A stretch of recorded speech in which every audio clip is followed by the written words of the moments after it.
আসসালামু আলাইকুম, স্বাগত জানাচ্ছি বাংলা সংবাদে। শুরুতেই সংবাদ শিরোনাম। বাংলাদেশের সর্বশেষ গুরুত্বপূর্ণ আপডেট সংবাদে আপনাকে স্বাগত। শুরুতেই সংবাদ শিরোনাম, পরে বিস্তারিত। প্রথমেই জানাবো, ডিসেম্বরের প্রথমার্ধে নির্বাচনের তফসিল ঘোষণা, বললেন ইসি সানাউল্লাহ। ডিসেম্বরের প্রথমার্ধে নির্বাচনের তফসিল ঘোষণা করা হবে বলে জানিয়েছেন নির্বাচন কমিশনার ব্রিগেডিয়ার জেনারেল অবসরপ্রাপ্ত আবুল ফজল মোহাম্মদ সানাউল্লাহ। আজ সন্ধ্যায় সাংবাদিকদের এই তথ্য জানান তিনি। এরপর জানাবো, নির্বাচনের তফসিল ঘোষণা হলেই দেশে ফিরবেন তারেক রহমান, বললেন হুমায়ুন কবির। নির্বাচনের তফসিল ঘোষণা হলেই দেশে আসবেন বিএনপির ভারপ্রাপ্ত চেয়ারম্যান তারেক রহমান। চ্যানেল 24কে এই কথা জানিয়েছে তার পররাষ্ট্র বিষয়ক উপদেষ্টা হুমায়ুন কবির। ইঙ্গিত দেন, আগামী নির্বাচনে তারেক রহমান প্রার্থী হতে পারেন একাধিক আসনে। এদিকে আওয়ামী লীগ নেতাকর্মীদের গেরিলা প্রশিক্ষণ, বিচারকের সামনে যা বললেন মেজর সাদিকের স্ত্রী। কার্যক্রম নিষিদ্ধ আওয়ামী লীগের নেতাকর্মীদের গেরিলা প্রশিক্ষণের ঘটনা অভিযুক্ত মেজর সাদিকের স্ত্রী সুমাইয়া জাফরিন আদালতে দাবি করেছেন আগে থেকেই সেখানে সব আয়োজন করা ছিল। তিনি এবং তার স্বামী কিছু সময়ের জন্য সেখানে গিয়েছিলেন মাত্র, তাদেরকে একটি পক্ষ ফাঁসাচ্ছে।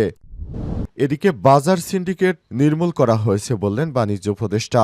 বাজার সিন্ডিকেট সম্পূর্ণ নির্মূল করা হয়েছে বলে জানিয়েছেন বাণিজ্য উপদেষ্টা শেখ বশির উদ্দিন। আজ বিকেলে সচিবালয়ে তথ্য জানান তিনি। বাণিজ্য উপদেষ্টা বলেছেন, প্রস্তাবিত সংস্কারসমূহ স্বল্প সময়ের শতভাগ বাস্তবায়ন করা না গেলেও উপযুক্ত রোডম্যাপ নিশ্চিত করার চেষ্টা চলছে।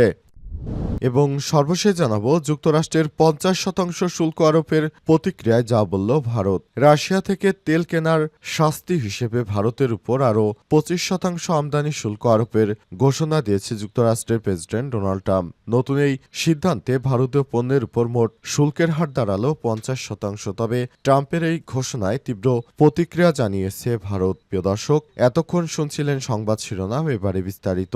তবে তার আগে বন্ধুরা, অনুরোধ থাকবে সংবাদটিতে একটি লাইক দিন। এই চ্যানেলে আপনি নতুন হয়ে থাকলে আমাদের সংবাদটি দেখতে দেখতে চ্যানেলটি সাবস্ক্রাইব করে রাখুন। কমেন্ট করে বন্ধুরা আপনার মূল্যবান মতামত জানিয়ে দিন আপনি বিশ্বের কোন দেশ থেকে বা বাংলাদেশের কোন স্থান থেকে আমাদের সংবাদটি দেখছেন এবং শুনছেন। আর বন্ধুরা, কমেন্ট করে আপনার মূল্যবান মতামত জানিয়ে দিন আপনি বাংলাদেশের কোন জেলা থেকে বা কোন জায়গা থেকে আমাদের সংবাদটি দেখছেন এবং শুনছেন। এবারে বিস্তারিত।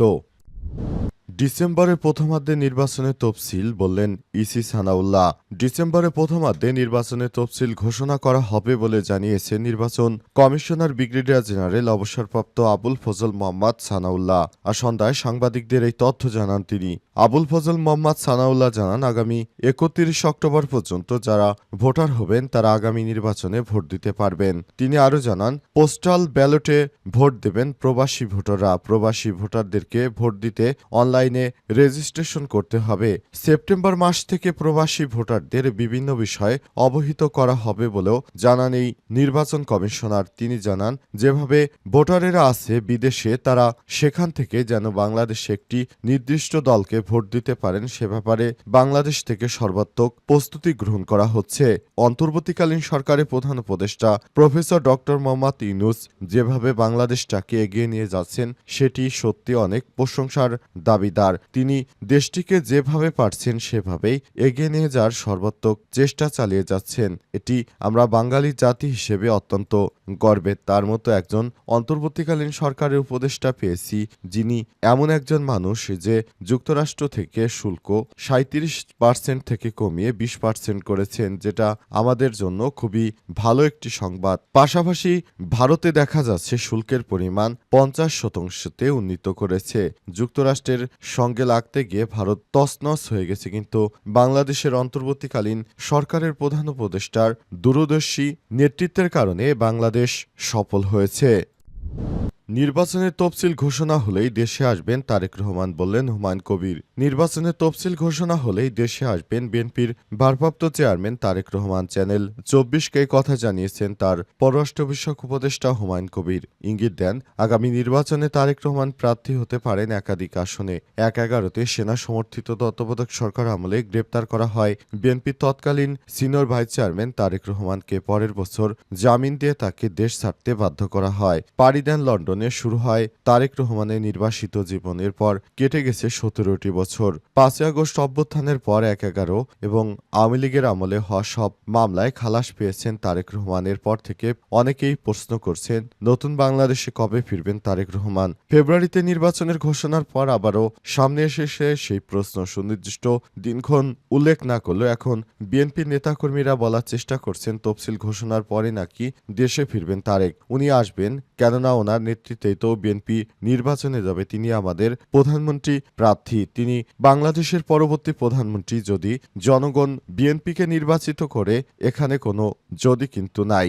স্বামীর সঙ্গে ২০০৮ সালে লন্ডনে পাড়ি দেন জুবাইদা রহমান। সম্প্রতি শাশুড়ি খালেদা জিয়ার সঙ্গে দেশে ফিরে এসেছিলেন তিনি। আলোচনায় থাকা জুবাইদা রহমান সরাসরি রাজনীতিতে আসবেন কিনা তা খোলাসা না করলেও জনগণের সঙ্গেই কাজ করবেন বলে হুমায়ুন কবির নিশ্চিত করেছেন।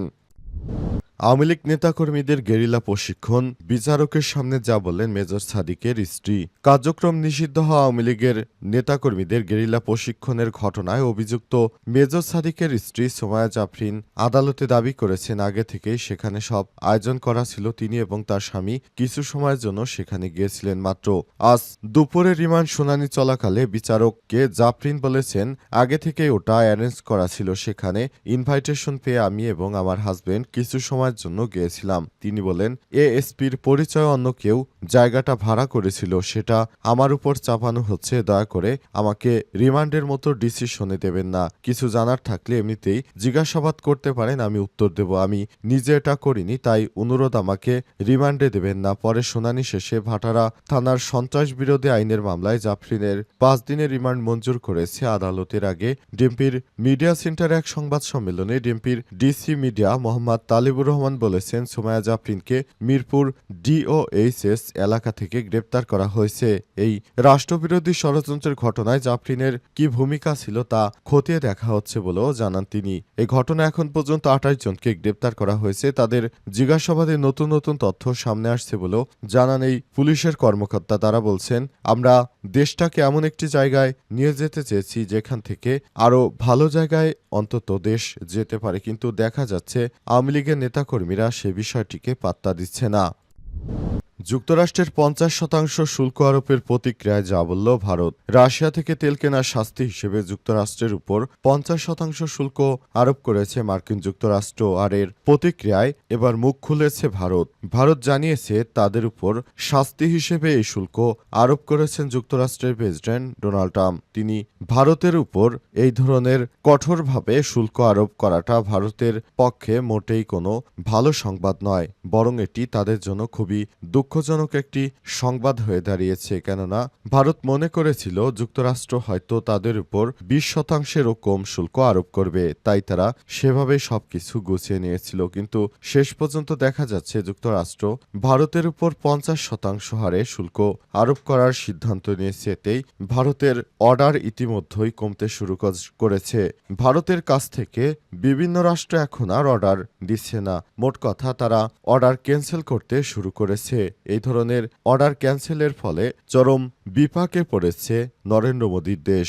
অবস্থায় তারা কোনোভাবেই শুল্ক কমাতে পারছে না, বরং তাদেরকে হুমকি দিয়ে রেখেছে তারা যদি রাশিয়ার কাছ থেকে তেল কেনা অব্যাহত রাখে তাহলে তাদের উপর শুল্ক আরও বাড়ানো হবে। ট্রাম্পের এই ঘোষণার পর নড়েচড়ে বসেছে ভারত। ভারতের পররাষ্ট্রমন্ত্রী এস জয়শঙ্কর জানিয়েছেন, আমাদের উপর যে শুল্ক আরোপ করা হয়েছে সেটা অত্যন্ত দুঃখজনক ব্যাপার, কারণ এতটা শুল্ক এর আগে কোনো একক দেশের উপর চাপানো হয়নি। এমনকি চায়নার উপরও মাত্র ৩০% শুল্ক আরোপ করা হয়েছে।